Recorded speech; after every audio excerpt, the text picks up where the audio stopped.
कैसे अपनी शराब के नशे में डूबी बहन को होश में लाएगी छोटी बहन? क्या बीतेगा लड़की पर जब अपने एक्स को देखेगी दूसरी लड़की के साथ?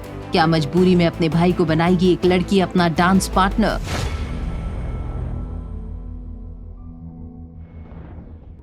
रोहित ने फोन उठाकर अपनी पुरानी स्टाइल और एटीट्यूड से अनिका को फोन पर कहा, मिस अनिका, मुझे साफ साफ बताइए कि आप क्या कहना चाहती हैं। सामने से रोहित को एक लड़की की आवाज सुनाई देने लगी जो काफी डरी हुई लग रही थी।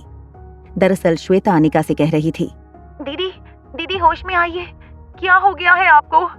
चलो अब हम घर चलें। एक्चुअली अनिका का फोन गलती से फिर से रोहित से कनेक्ट हो गया था। 4 दिन बाद शाम को वो पार्टी होने वाली थी जिस पार्टी में अंजलि मामी अनिका को भेजना चाहती थी। अनिका ने ब्लू जीन्स और पिंक टॉप पहना था। आज की इवेंट के लिए अनिका के ये कपड़े बिल्कुल भी ठीक नहीं थे। थोड़ी देर के बाद सब यंग लड़के लड़कियां बॉल रूम में एंटर करने लगे। तभी श्वेता ने भी अनिका का हाथ पकड़ा और दोनों बहनें बॉल रूम के अंदर एंटर हुईं। जैसे ही दोनों बहनें बॉल रूम के अंदर आईं, तभी अचानक बॉल रूम के एंट्रेंस पर सबकी नजरें गड़ गईं। योगिता राहुल के हाथ में हाथ डाले बॉल रूम में एंटर हुई। अचानक क्राउड में से सीटियों की आवाज सुनाई देने लगी। तभी श्वेता के पीछे खड़े एक लड़के ने अपनी दोस्त से कहा, अरे वो तो राहुल है ना? अरे वो लड़का तो उस लड़की श्वेता मल्होत्रा का बॉयफ्रेंड है। अपने इमोशंस को संभालते हुए श्वेता ने अनिका से कहा, हम उस कोने में जाकर बैठ जाते हैं। इससे पहले कि श्वेता अनिका को लेकर कोने की टेबल पर जाकर बैठती, योगिता ने उन दोनों को देख लिया और दूर से ही चिल्लाते हुए कहा, अरे श्वेता, तो तुम आ ही गई। योगिता राहुल का हाथ पकड़कर उसे लगभग घसीटते हुए श्वेता के पास ले आई। फिर एक बड़ी सी मुस्कान के साथ श्वेता से कहने लगी, अरे श्वेता, देखो, मैं तुमसे यही कहना चाहती थी कि आज से पहले हर जगह तुम्हारी डांसिंग जोड़ी ही बेस्ट होती थी। पता है क्यों? क्योंकि तुम्हारे पास इतना अच्छा डांसर था। पिछले कुछ दिनों में मुझे इस बात का तो पता चल गया है कि राहुल को अगर थोड़ा सा ट्रेन किया जाए तो वो एक डांसिंग सेंसेशन बन सकता है। बाय द वे, तुम्हारा पार्टनर कौन है आज? श्वेता ने अपनी मुट्ठी और दांत दबाते हुए अपने इमोशंस पर कंट्रोल किया। एक्चुअली आज हम दोनों डांस नहीं करने वाले हैं। फेक सरप्राइज दिखाते हुए योगिता ने श्वेता से पूछा, तुम दोनों डांस नहीं करने वाले? मगर क्यों? मैं तुम्हारा तो समझ सकती हूँ, बिना राहुल के तो तुम डांस नहीं कर सकती। चलो, मुझे ही दिल बड़ा रखकर तुम्हारी मदद करनी होगी। तुम्हारी ऐसी हालत मुझसे देखी नहीं जा रही। चलो ठीक है, मैं तो तुम्हें राहुल वापस कर देती हूँ। तुम चाहो तो इसके साथ ही डांस कर लो। राहुल एक झटके से फिर से योगिता के पास आ गया और उससे कहने लगा, मगर तुम्ही ने तो कहा था कि आज रात हम दोनों साथ मिलकर डांस करने वाले थे।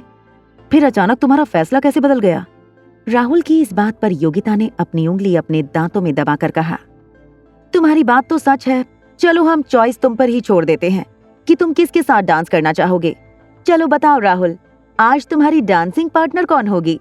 ये तुम ही डिसाइड करो। क्या तुम मेरे साथ डांस करना पसंद करोगी या फिर श्वेता के साथ? इसकी कोई जरूरत नहीं, श्वेता के पास ऑलरेडी डांस पार्टनर है। ये बात सुनकर योगिता शॉक हो गई।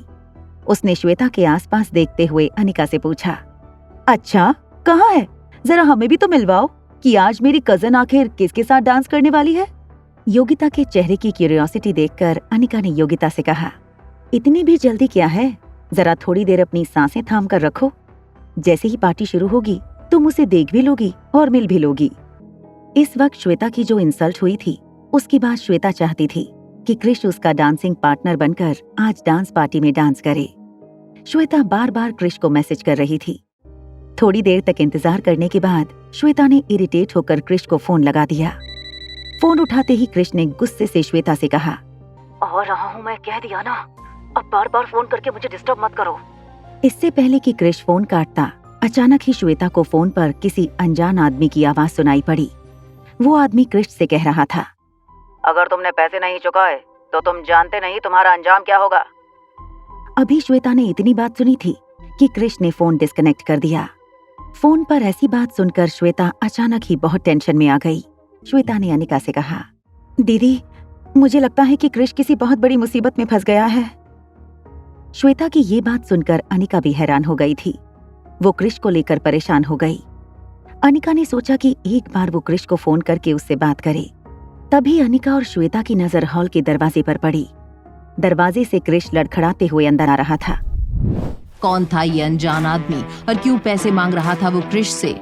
आखिर क्या हुआ क्रिश को और किसने किया उसका ये हाल? क्या श्वेता और अनिका उसकी मदद कर पाएंगे? क्या क्रिश एक अच्छा डांस पार्टनर बनकर श्वेता की मदद कर पाएगा? क्या अनिका भी डांस फ्लोर पर दिखाएगी अपने जलवे? जानने के लिए देखिए अगला एपिसोड सिर्फ पॉकेट FM के YouTube चैनल पर। और एक लड़की को देखा तो के सारे एपिसोड्स को सुनने के लिए डिस्क्रिप्शन में दी हुई लिंक से डाउनलोड कीजिए पॉकेट FM ऐप।